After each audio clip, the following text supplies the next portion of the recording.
тэгэхээр хамгийн гол нь би хэлэх гэсэн санаа бол надаас гялгар утныхаа хэрэглээг яаж багасгах вэ гэд найзууд минь асууад байгаа учраас өнөөдрийнхөө худалдаа авалтыг та нарт маань бас одоо санаа авах зүйл гарчиж магадгүй учраас өнөөдрийн худалдаа авалтыг хийсэн. За хамгийн гол нь бид нар яаж юм бэ гэхээр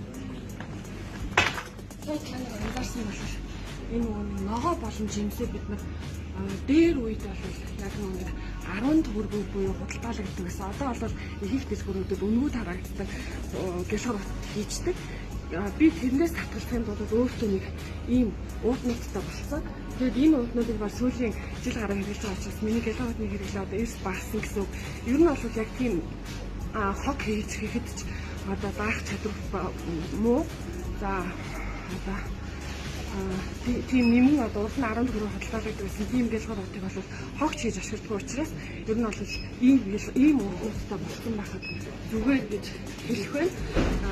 За тэгээд бас нэг зүйл бол худалдаа авалт хийхдээ хаана үйлдвэрлэгдсэн бэ?